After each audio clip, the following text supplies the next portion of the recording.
Good morning, students. In this video, I am telling you about the bytecode.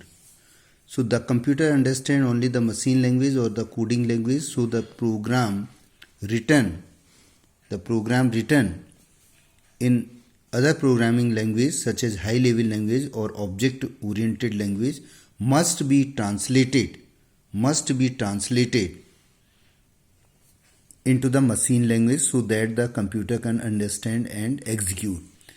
Definition: the platform independent. Platform independent means we can compile program into one machine and that will be converted into the bytecode. Okay, and that bytecode can be run into the another machine.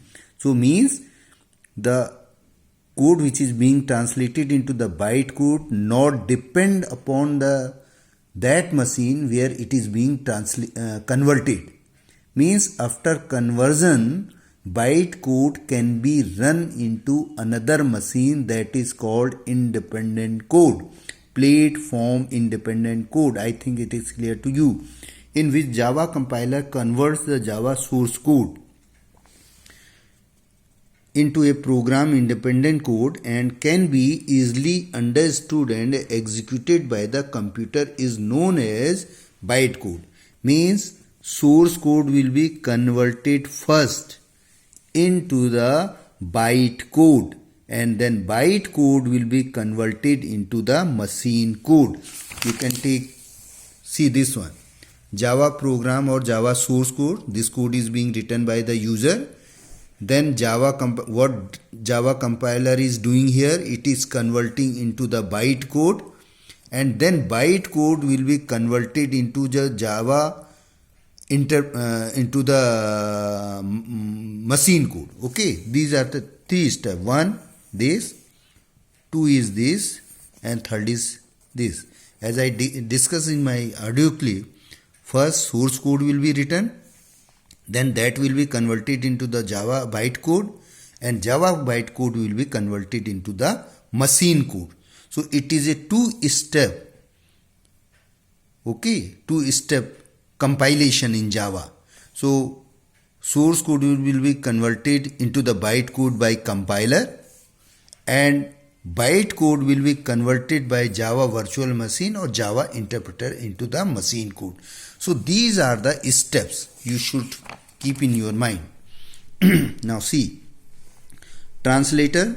There are two types of translator, interpreter and compiler. Interpreter means, if you take an example, suppose you are going to China, you will carry a translator. So when you will address the crowd, you will read your speech. There may be two ways. One way is you will read one line and your translator will translate it. So if you read one line and your translator is translating, so that is known as, such a translation is known as a interpreter. If you read out all the whole speech and translator is translating, then it is known as a compiler. Means when translator is translating a line at a time, that is known as interpreter, and when translator is translating complete instruction, the whole instruction at a time, that is known as a compiler. So there are two types of translator, interpreter and compiler.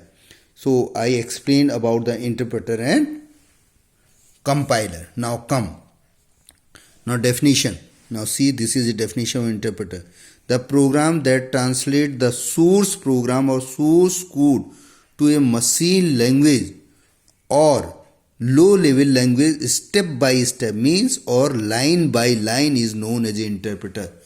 Now compiler. See, the program that translates the source program or source code to machine language, low level language at once is known as a compiler. Now see, source program, then compiler, then machine code. Okay, then Java is a two-step compilation. I explained you already. Okay, first converted into the bytecode and bytecode will be converted into the machine code.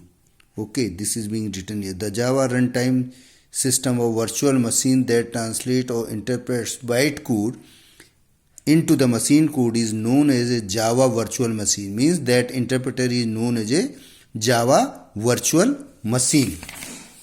Next, source code.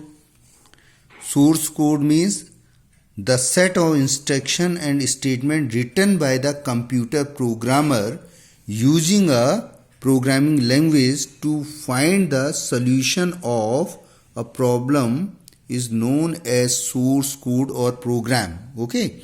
Object code, the machine language program produced after the compilation of the source code, known as object code or object machine or object program. Thank you. So go through this topic. Okay.